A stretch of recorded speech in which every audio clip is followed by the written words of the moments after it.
Hi, I'm Bradley Ladon, and I'm a game designer here at BattleGoat Studios. Hi, my name is Christian Latour. I'm a project manager here at BattleGoat Studios, and I have worked on almost all of the games within the Supreme Ruler series. Hi, my name's Erik. You might know me as Aragorn online, and I do a lot of the media stuff here at BattleGoat.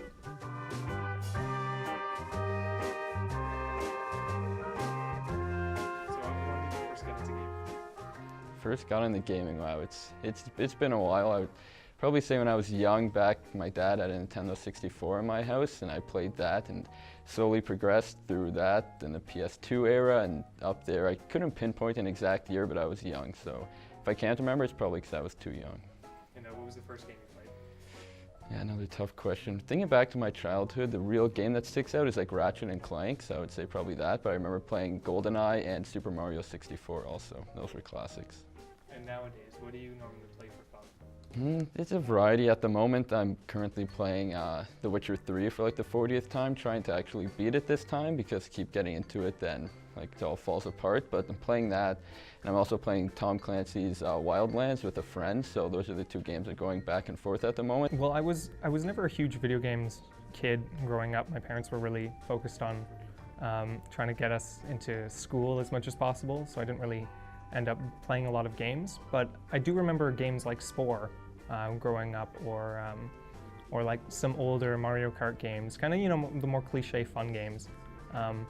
However, I think the biggest impact I had growing up was playing Minecraft. It was really a departure from anything I had experienced up until that point. The idea of like an open sandbox, and myself as a student of design and architecture, having the ability to create what I wanted, really opened my eyes as to what video games could be and what video games could accomplish. So, you know, coming to a company like BattleGoat, where we're essentially creating a world in which you can control a country, where you can interact with other players, whether it's an AI or whether it's human, it can be really surprising what kind of experiences you can get from games like this. Oh, but on the side, I also play Counter-Strike, and if anyone ever wants to 1v1, I will destroy you. So another game I've been playing is Stellaris actually, and Total War. You know, Total War actually does a very good job with its interface. When you think about the fact it is this overhead map, sort of akin to Civilization, and then it also has the map where you drop down and control the units on the map. So it has two types of interface that it's communicating to the player, but it does so in a very friendly fashion in which the transition between the overhead and the battle view is very easy to digest and very easy to understand. And there is a lot going on in Total War between managing your armies, managing your finances, your empire, depending on which game you're playing, and very easy to digest through its familiar interface. You know, it uses the messages that fall in, and then you can easily see what happens at the beginning of each turn, what other people have done, and then when you're in the battles, as this card system sort of on the bottom where it shows you all the units that are in that battle, and then you can easily tell where the units are, which ones you have, who you are controlling, and that really shows you how to easily control the battle. And I think that's one of its strengths, is that the game is very easy to pick up, play, you know, whether you're on the overhead view or the battle view. It's very easy to understand, all through its use of like friendly interface, the charms, the messaging system, and how you control the units. Completely unrelated, but you said this as a joke, but what is why did I make this up? What is the spiciest melee you've seen in the last week? The spiciest meme I've seen in the last week, you know, I saw a lot of memes in the past week. It's sort of how I spend my time. If I had to choose one, I would have to say there is something called Bane posting, and it's a very interesting meme. It is all built around the beginning of The Dark Knight Rises. There's this character who puts his hands on his hip and says, "I'm CIA," and for some reason this spawned the whole meme culture around that, because for whatever reason that's how memes work. So yeah, that'll be my favorite meme, and spiciest, and one I recommend everyone check out. Okay, so what is it mainly that you do here at BattleGoat? I mainly do game design. Like for Great War, I was really one of the main people behind the 1917 sandbox, so doing research, documenting that, designing the events behind it, new units, anything that might come with it. So a lot of the back-end stuff that basically makes sandboxes, scenarios, and then giving those to the players, and going back and fixing stuff based on community reaction, community feedback, interacting with the community, and just sort of shaping the game and molding it into what it is today. We asked them, like, how did you get started at BattleGoat? Yeah, so I started at BattleGoat actually through my high school co-op, you know. I had a co-op class that I wanted to take in high school, which would be a job placement, and I wanted to work at a video game studio doing this. So I reached out to a few companies within Hamilton, and BattleGoat Studios replied. You know, I went in, talked to them, and then I ended up doing my co-op there for high school. I've worked here the previous few summers, all relating back to the high school where I got my start, and just kept working here after that. And you know, just kept like working here as a game designer and learning more and more, increasing responsibilities and whatnot. I initially knew George, one of the CEOs of BattleGoat, back in the day because of Science Fair. And one summer, after staying in touch, he offered me a position to volunteer at the studio since I needed volunteer hours for high school. And ever since, every few years, whenever there's a big project, I get roped back in, and I come back and spend a very fun summer developing video games. How important is networking in this field, and also, I guess?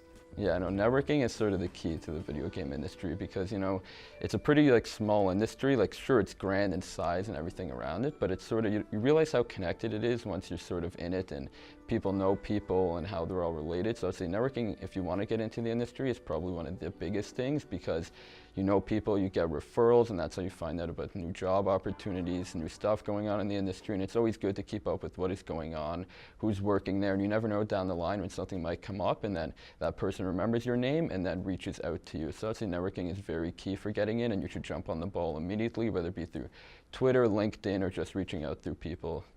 It's a very valuable thing. Can you tell me a bit more about how Supreme Ruler as a game is actually put together?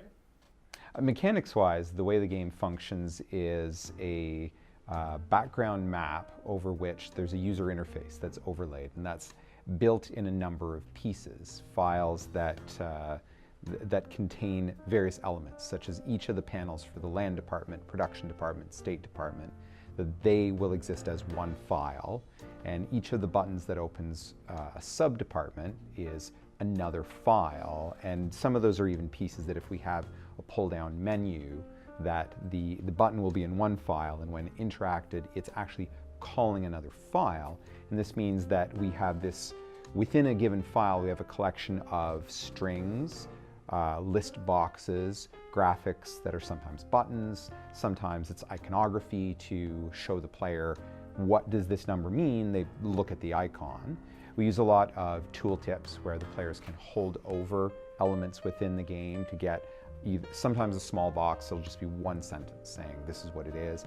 Sometimes they're much more detailed where there's a lot of statistics in there. And I think a few places in the game we still have where you can actually move the mouse into this tooltip so you can at least check the icons that are in there, what do they mean? But this again goes to a lot of the challenge we've had with a game like this where we've made the choice to have a lot of depth. No one thing ideally is overly complicated, but there simply is a volume of things that mean that it's that there's just a lot of information to be conveyed to the player. Well, how do you guys get the visual pieces into the interface? Well, the graphic elements themselves are generally stored on graphic sheets that are within the folder of the game.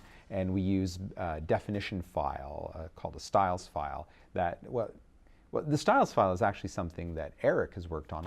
Erik, come into frame. You're going to explain this. So we initially start with creating the actual graphics, so in a program like Photoshop, and those are then added to a larger page which contain many different graphics.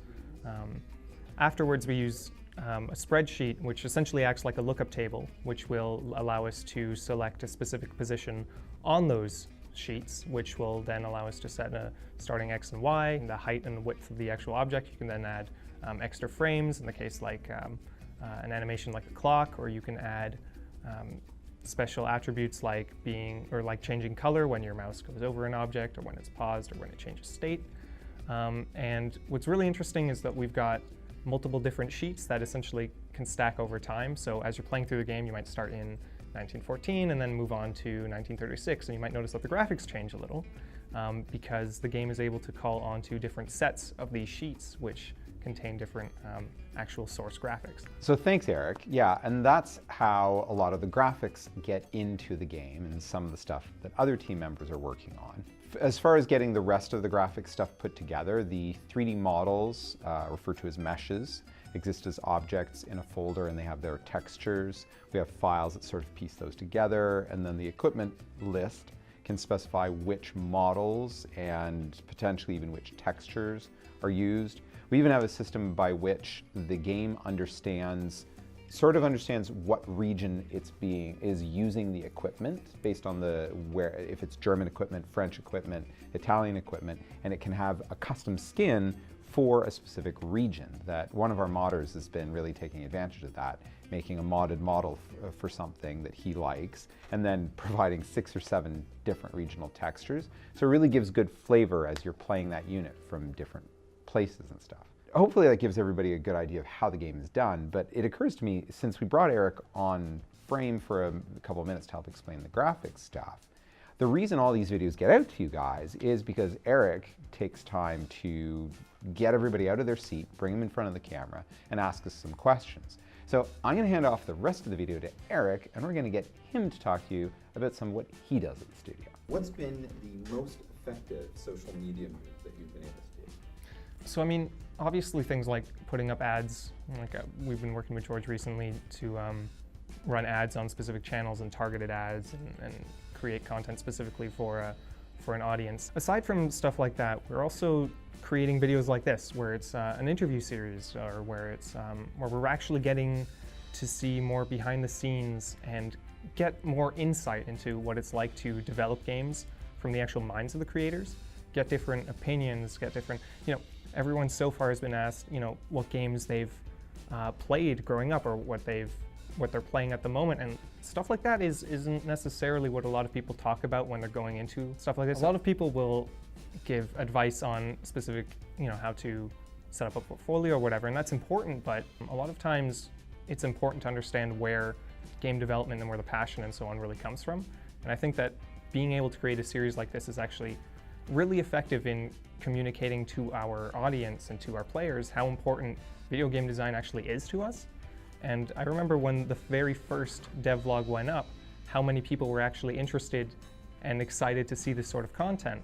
And it dawned on me that not a lot of people get to experience this sort of stuff. So personally, I think the real gem is sort of more casual videos like this, or where we're able to kind of connect to the people who are interested in learning about this industry. Video game development can be really intensive, and it's often really difficult to sort of break away from that, especially when you're in the heat of development, as we are right now. We're currently working on a new secret project, which we can't really talk too much about.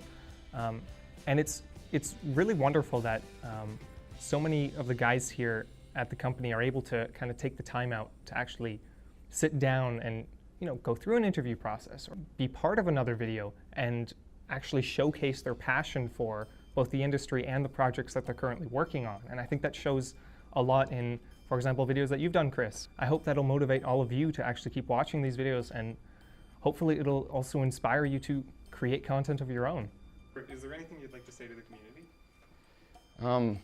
I appreciate all the community does here. We have a very active community, a very great community that's constantly giving us good feedback, supporting our games along the way, and very nice to interact with as a whole. So just want to thank you as a community for, helping us out and giving us feedback, creating new stuff, like the people who create those mods, and Erik creating new models. It's much appreciated and goes a long way towards creating the great game that is Supreme Ruler.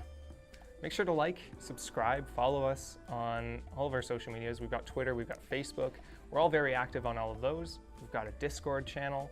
If you have any questions or any suggestions on what you'd actually like to see us talk about, or any videos that you'd like to see us do, anything that you'd like to maybe see some more behind the scenes content, leave it in the comments down below. We do actually really check that, and we do care about hearing what you guys have to say.